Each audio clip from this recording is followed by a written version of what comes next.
Hello friends, स्वागत है आप सभी का एक बार फिर से आपके अपने यूट्यूब चैनल स्मार्ट स्टडी 2.0 में। तो फ्रेंड्स देखो, इस वीडियो में देखेंगे रेलवे एनटीपीसी और ग्रुप डी के लिए मॉडल प्रैक्टिस सेट नंबर 17 को। इससे पहले 16 सेट करा रखा है। सारी वीडियोस आपको चैनल के अंदर मिल जाएगी प्लेलिस्ट में, या इस वीडियो के डिस्क्रिप्शन में भी लिंक डाल दूंगा, वहाँ से क्लिक करके देख लेना। देखो, इस वीडियो में 40 अति संभावित प्रश्न है, मोस्ट एक्सपेक्टेड क्वेश्चन है, करंट अफेयर्स, जनरल साइंस और जनरल अवेयरनेस की। तो पूरा वीडियो को कंप्लीट देखिएगा, एक भी क्वेश्चन को स्किप मत करना। सभी साथियों से रिक्वेस्ट है, वीडियो को सभी साथी लाइक कर दीजिए, शेयर कर देना दोस्तों के साथ। जितने साथी क्लास में नए हैं, चैनल सब्सक्राइब करके बेल आइकन को ऑन कर लेना। तो चलिए शुरू करते हैं।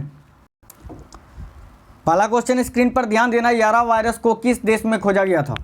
ध्यान से देखिए, इंपॉर्टेंट क्वेश्चन है, यारा वायरस को किस देश में खोजा गया था? तो साथियों ध्यान देना, इस क्वेश्चन का आंसर आएगा Brazil. Option number D correct है। अभी एक वायरस जो पूरे विश्व में तहलका मचा रहा है, जिसका नाम है कोरोना, नोवल कोरोना वायरस। ठीक है, याद रखना। अगर ये पूछे ना कि कोरोना को कहाँ खोजा गया था, तो याद रखना चीन में। ठीक है, आगे देखते हैं क्वेश्चन। देखो, खेलो इंडिया के तहत राष्ट्रीय शीतकालीन खेलों की मेजबानी कौन सा शहर करेगा? क्वेश्चन नंबर 2 इंपॉर्टेंट क्वेश्चन है साथियों, ध्यान से देखना। खेलो इंडिया के तहत राष्ट्रीय शीतकालीन खेलों की मेजबानी कौन सा शहर करेगा? तो साथियों याद रखना गुलमर्ग। ऑप्शन नंबर सी यहाँ आपका करेक्ट आ जाएगा, गुलमर्ग, याद रखना। नेक्स्ट क्वेश्चन, किसके द्वारा अभियान पहले सेफ्टी प्रारंभ किया गया है?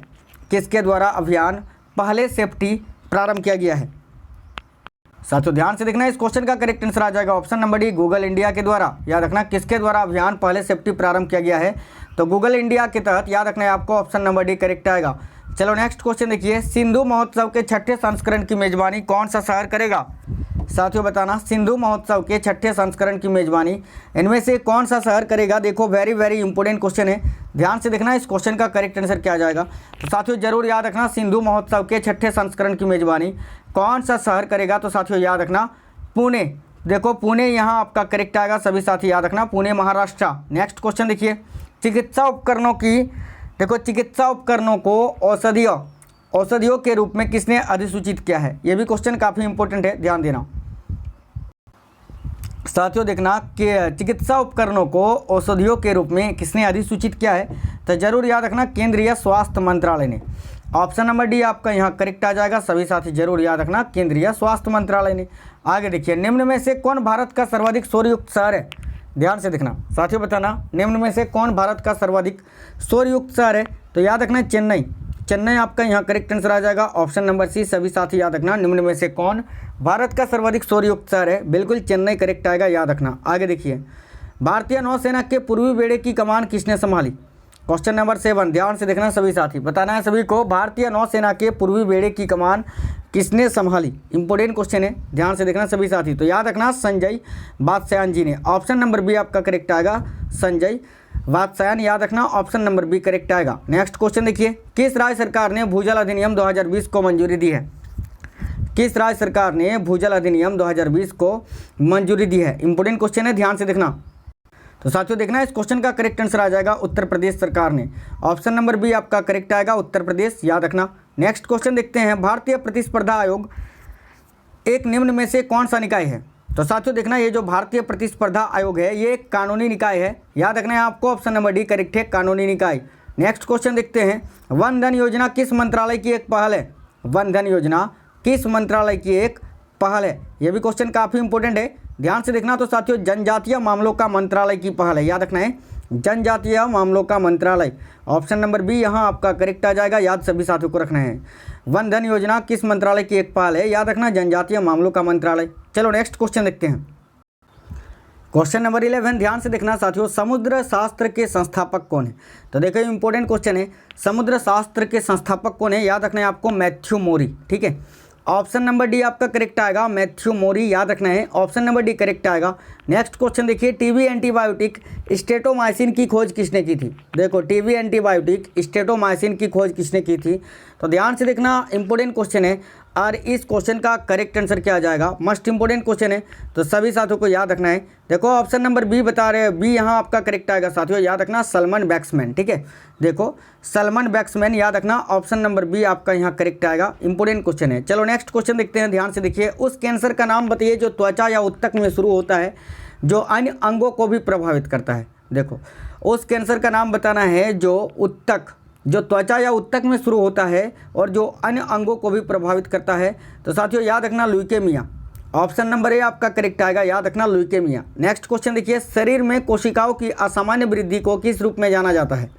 तो साथियों देखना, शरीर में कोशिकाओं की असामान्य वृद्धि को मैलिग्नेंसी के रूप में भी जाना जाता है, याद रखना ऑप्शन नंबर बी करेक्ट आएगा, मैलिग्नेंसी। नेक्स्ट क्वेश्चन देखिए, कैंसर के उपचार में सबसे आम प्रकार कौन सा है? तो साथियों देखना, कैंसर के उपचार में सबसे आम प्रकार है रेडिएशन थेरेपी, विकिरण चिकित्सा, याद रखना ऑप्शन नंबर सी आपका करेक्ट आएगा। ठीक है, आगे देखते हैं क्वेश्चन। देखो, दुनिया में सबसे आम कैंसर का नाम बताइए जिसके कारण सबसे ज़्यादा महिलाओं की मृत्यु होती है। तो साथियों देखना सभी, दुनिया में सबसे आम कैंसर है स्तन कैंसर, जिससे सबसे अधिक महिलाओं की मृत्यु होती है। तो याद रखना ऑप्शन नंबर ए करेक्ट आएगा, स्तन कैंसर। नेक्स्ट क्वेश्चन, पेट के कैंसर को क्या कहा जाता है? तो साथियों देखना, इंपॉर्टेंट क्वेश्चन है ये भी, पेट के कैंसर को गैस्ट्रिक कैंसर के नाम से भी जानते हैं, याद रखना gastric cancer, option number A correct आएगा। नेक्स्ट क्वेश्चन, उस कैंसर का नाम बताइए जिसे द साइलेंट किलर के नाम से जाना जाता है। देखो इंपॉर्टेंट क्वेश्चन है, इस क्वेश्चन का आंसर क्या आएगा? बहुत ही प्यारा सा क्वेश्चन है, तो जरूर याद रखना, लीवर का कैंसर, लीवर में जो कैंसर होता है ना साथियों, उसको द साइलेंट किलर के नाम से भी जानते हैं, याद रखना ऑप्शन नंबर बी यहाँ आपका करेक्ट आ जाएगा। नेक्स्ट क्वेश्चन, इसरो की स्थापना कब हुई थी? इंडियन स्पेस रिसर्च ऑर्गेनाइजेशन, इसका मुख्यालय बेंगलुरु में है, भारत का अंतरिक्ष अनुसंधान संगठन। देखो इसकी स्थापना कब हुई थी? तो 15 अगस्त 1969 को, याद रखना ऑप्शन नंबर सी यहाँ करेक्ट आएगा, 15 अगस्त 1969। आगे देखिए, उस स्थान का नाम बताइए जहाँ से चंद्रयान 1 को लॉन्च किया गया था। उस स्थान का नाम बताइए जहां से चंद्रयान 1 को लॉन्च किया गया था। तो देखो इस क्वेश्चन का आंसर आएगा विक्रम साराभाई अंतरिक्ष केंद्र, तिरुवनंतपुरम, ऑप्शन नंबर सी आपका यहाँ करेक्ट आएगा। सभी साथी याद रखना, उस स्थान का नाम बताइए जहां से चंद्रयान 1 को लॉन्च किया गया था, जरूर याद रखना विक्रम साराभाई अंतरिक्ष केंद्र जो तिरुवनंतपुरम में स्थित है। आगे देखिए, चंद्रयान 1 में कितने वैज्ञानिक यंत्र भेजे गए थे? वेरी इंपॉर्टेंट क्वेश्चन है, सभी साथी ध्यान से देखना। चंद्रयान 1 में कितने वैज्ञानिक यंत्र भेजे गए थे? याद रखना साथियों 11। ठीक है, याद रखना ऑप्शन नंबर डी करेक्ट आएगा। नेक्स्ट क्वेश्चन देखते हैं। देखो, मानव शरीर में सोडियम की मात्रा निम्न में से कितने प्रतिशत होती है? मानव शरीर में सोडियम की मात्रा निम्न में से कितने प्रतिशत होती है? तो साथियों याद रखना 0.15%, यानी ऑप्शन नंबर बी यहाँ आपका करेक्ट आएगा। इंपॉर्टेंट क्वेश्चन है, याद रखना, हमारे शरीर में सोडियम की मात्रा 0.15% होती है। आगे देखो, मुस्का डोमेस्टिका निम्न में से किस जीव का वैज्ञानिक नाम है? किसका साइंटिफिक नेम है मुस्का डोमेस्टिका? तो साथियों याद रखना मक्खी का, जो घरेलू मक्खी होते हैं ना उनका, याद रखना ऑप्शन नंबर ए करेक्ट आएगा। आगे देखिए, ध्वनि लेखन के लिए उपयोग में आने वाले उपकरण को निम्न में से किस नाम से जाना जाता है? तो साथियों देखो, ध्वनि लेखन के लिए उपयोग में आने वाले उपकरण को फोनोग्राफ के नाम से जानते हैं, याद रखना ऑप्शन नंबर डी करेक्ट आ जाएगा, फोनोग्राफ। नेक्स्ट क्वेश्चन देखो, पिज्म सेटिवम निम्न में से किसका वैज्ञानिक नाम है? ये भी क्वेश्चन काफ़ी इंपॉर्टेंट है। तो साथियों याद रखना, पिज्म सेटिवम जो है ये मटर का वैज्ञानिक नाम है, ऑप्शन नंबर ए आपका करेक्ट आएगा, मटर। नेक्स्ट क्वेश्चन, लकवा जिसे पक्षघात के नाम से भी जाना जाता है, इसका कारण निम्न में से क्या है? लकवा जिसे पक्षघात के नाम से भी जाना जाता है, इसका कारण निम्न में से क्या है? किसके कारण ये होता है? तो साथियों देखो, अधिक रक्तदाब, मस्तिष्क को रक्त की आपूर्ति ना होना, मस्तिष्क की किसी धमनी का फट जाना। ठीक है, याद रखना ऑप्शन नंबर डी उपरोक्त सभी के कारण होता है, ऑप्शन नंबर डी करेक्ट आएगा, ऑल आपको याद रखना है। आगे देखिए, वनस्पति जगत से संबंधित शब्द ऑर्किड निम्न में से क्या है? वनस्पति जगत से संबंधित शब्द है ना ये ऑर्किड, तो ये क्या होता है? सबसे छोटा बीज, याद रखना क्या होता है? सबसे छोटा बीज, ऑप्शन नंबर बी यहाँ आपका करेक्ट आ गया, याद रखना सबसे छोटा बीज है ये ऑर्किड। आगे देखो, गेलना निम्न में से किस धातु का अयस्क है? गेलना निम्न में से किस धातु का अयस्क है? ये भी क्वेश्चन काफ़ी इंपॉर्टेंट है, सभी साथी ध्यान से देखना, गेलना निम्न में से किस धातु का अयस्क है? तो साथियों जरूर याद रखना लेड का। ठीक है, ऑप्शन नंबर सी करेक्ट है, लेड। सभी याद रखिए, गेलना निम्न में से किस धातु का अयस्क है? बिल्कुल लेड का, याद रखना है, सीसा का। ठीक है, आगे देखिए, यदि एक लेंस को द्रव में डुबो दिया जाए तब उसकी फोकस दूरी क्या होगी? यदि एक लेंस को द्रव में डुबो दिया जाए तब उसकी फोकस दूरी ना साथियों बदल जाती है, याद रखना है बदल जाएगी। देखो, कोई भी लेंस को जब द्रव में डुबा दिया जाता है तो उसकी फोकस दूरी जो है वो बदल जाती है, याद रखना ऑप्शन नंबर ए आपका करेक्ट आएगा। आगे देखिए, भौतिक भूगोल का जनक निम्न में से किसे माना जाता है? तो साथियों ये भी क्वेश्चन काफ़ी इंपॉर्टेंट है। देखो, भौतिक भूगोल का जनक निम्न में से किसे माना जाता है? ऑप्शन नंबर सी याद रखना, देखो पोलिडोनियम। ठीक है, भौतिक भूगोल का जनक, याद रखना भौतिक भूगोल का जनक पोलिडोनियम को माना जाता है, ऑप्शन नंबर सी आपका करेक्ट आ जाएगा। नेक्स्ट क्वेश्चन देख लेते हैं। क्वेश्चन नंबर 31, राज्यसभा की प्रथम बैठक कब हुई थी? इंपॉर्टेंट क्वेश्चन है साथियों, ध्यान देना। राज्यसभा की प्रथम बैठक कब हुई थी? तो जरूर याद रखना 13 मई 1952 को।